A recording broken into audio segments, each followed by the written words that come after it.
MSNBC host Joyanne Reid went on Sirius XM radio. I think this is Dean Obadallah's show.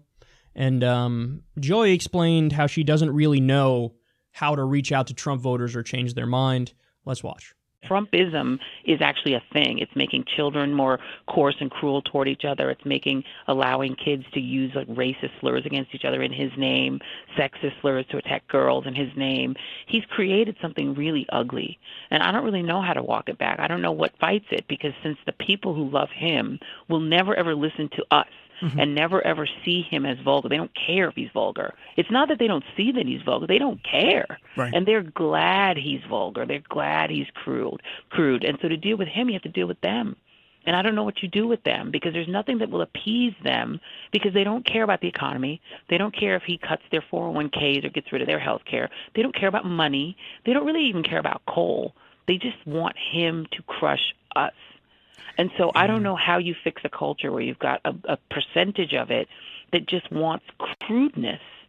I don't really know what you do about that. I don't know if there's an answer. I hope the next president is somebody that everyone can at least respect, the way Barack Obama was a figure that you could not respect as a person. We need to start with that. Americans need to get themselves together, get out and vote, and get us elected a president we can respect, because Donald Trump is not that. This is another example of condemning Trump without condemning the conditions that led to Trump. Empty politeness in our leaders is not a value unto itself. It must be backed up with actions that help the American people. Because you can have the most polite motherfucker on the planet who's also pushing policies that ship out all your jobs and start a bunch of new wars and tank the global economy and bring us torture and all this stuff. So that's not enough, Joy. That's not enough. And then furthermore, she admits it there. I don't know how do we roll that back when these people are so crude and they seemingly don't care about money and the economy and all this stuff. It's not about economic anxiety. They just like the fact that he's a dick. So how do we get through? Well, Joy, I have an answer. You don't want to listen because you think anything that any Bernie supporter has ever said is by definition wrong. But the reality is, Joy, not all Trump voters are the same. That's a fact.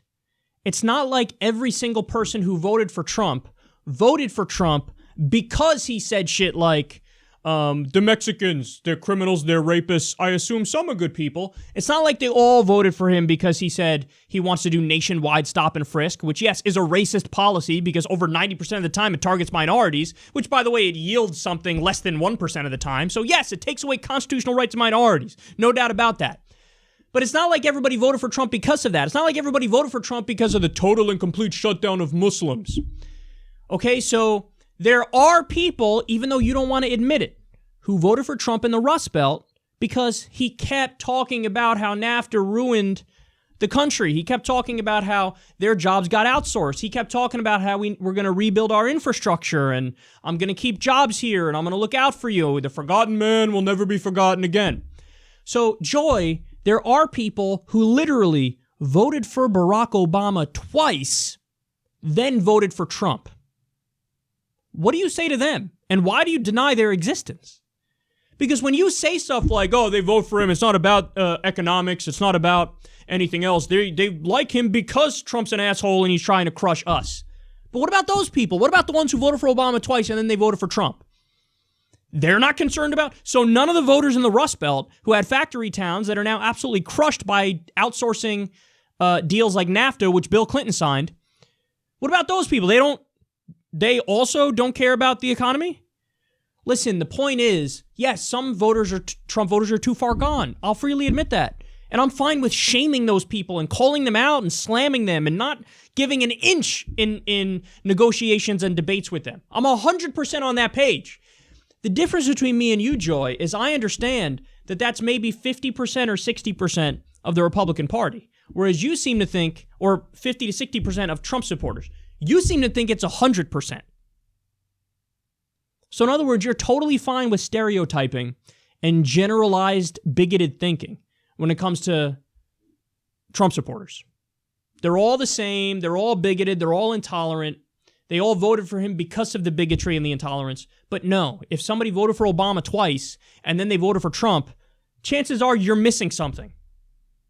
that they may have overlooked all that hideous bigotry and xenophobia and sexism and all the backwards-ass policies. But overlooking it is categorically different from voting for him because of that.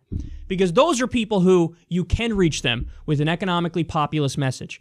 Joy, there's a reason why when Bernie Sanders did a town hall in West Virginia with Trump voters on your colleague Chris Hayes' show, he got a standing ovation from Trump voters when he said, let's do Medicare for all and free college and a living wage. He got a room full of West Virginia Trump voters to give a standing ovation to Medicare for all.